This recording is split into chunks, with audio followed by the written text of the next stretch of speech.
ताजे मटार नाहीत, काळजी नको. फ्रोझन मटार आहेत ना, किचन मधला स्मार्ट हॅक फ्रोझन मटार. चला तर रेसिपीला सुरुवात करू. एका भांड्यात पाणी घेतलं 4-5 लिटर. त्यात साखर घातली, 4 चम्मच साखर घातली, 2 चम्मच मीठ घातलं,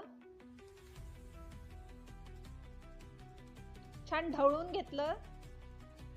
छान उकळी येतपर्यंत छान ढवळून घ्यायचं आहे.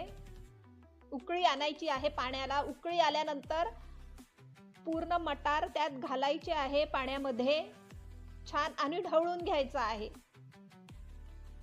4 किलो मटार आहे. हे बघा, सगळे मटार वर आलेले आहे. वर आले म्हणजे याचा अर्थ असा असतो की आपले मटार झालेले आहे. 3 मिनिटं लागतात याला. आता छान थंड पाणी घ्यायचं. बर्फ असेल तर बर्फ पण घालायचं त्यात. फ्रीजर मधलं पाणी घेतलेलं आहे आणि त्यात गरम गरम मटार एकदम थंड पाण्यात घातले. एकदम चिल्ड पाणी आहे. हे बघा, हे बघा. आता याला 2-3 मिनिटं किंवा थंड होतपर्यंत 5 मिनिटं राहू द्यायचं आहे.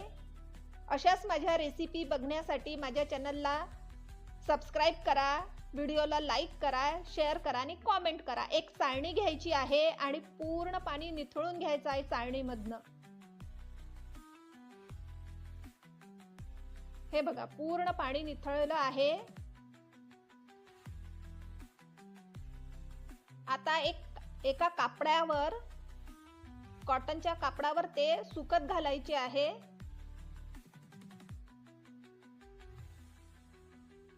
बहुतेक लोक सुकत घालत नाही, पण सुकत घालायला पाहिजे. हे बघा, छान 4-5 तास तरी सुकत घालायचे आहे. सुकत राहू द्यायचे आहे 4-5 तास. आणि त्यानंतर एअरटाईट डब्यात किंवा अशा प्लॅस्टिकच्या बॅग मध्ये छान भरून घ्यायचे आहे आणि डीप फ्रीजर मध्ये ठेवायचे आहे.